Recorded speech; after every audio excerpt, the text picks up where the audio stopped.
ድንግልም በምትወልድበት ወራት በሮም ንጉስ በአውግስጦስ ቄሳር መንግስት ሰው ሁሉ ግብር ሊቆጠር ታዘዘ።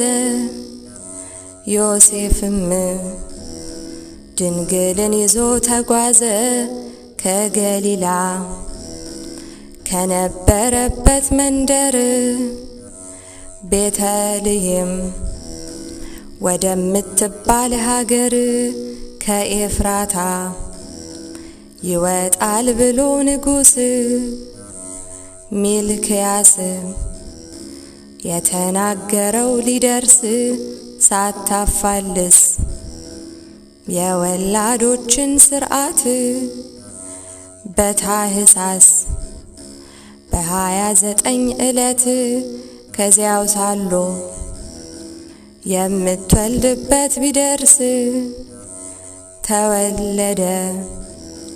ድንግልናዋን ሳይጥስ ቤት ባይኖራት መጥታለችና ከሩቅ ከበረት ጠቀለለችው በጨርቅ ሊፈጸም የኢሳይያስ ነገሩ። እንስሳትም ትንፋሻቸውን ገበሩ ከዚያ ቦታ ከብት ጠባቂዎች ነበሩ።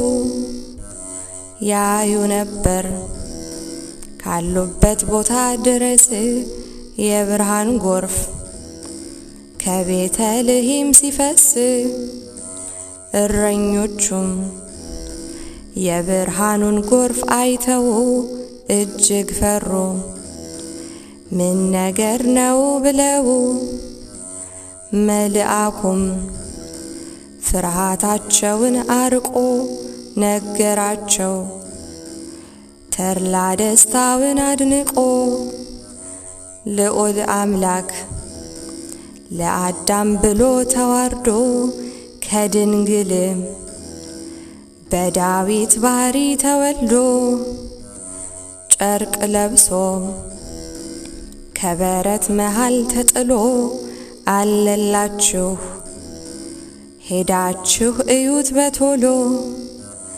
እንዲህ ብሎ ሲናገራቸው በዜና ከእርሱ ጋራ ብዙ መላእክት መጡና አቀረቡ ከእረኞች ጋር ምስጋና።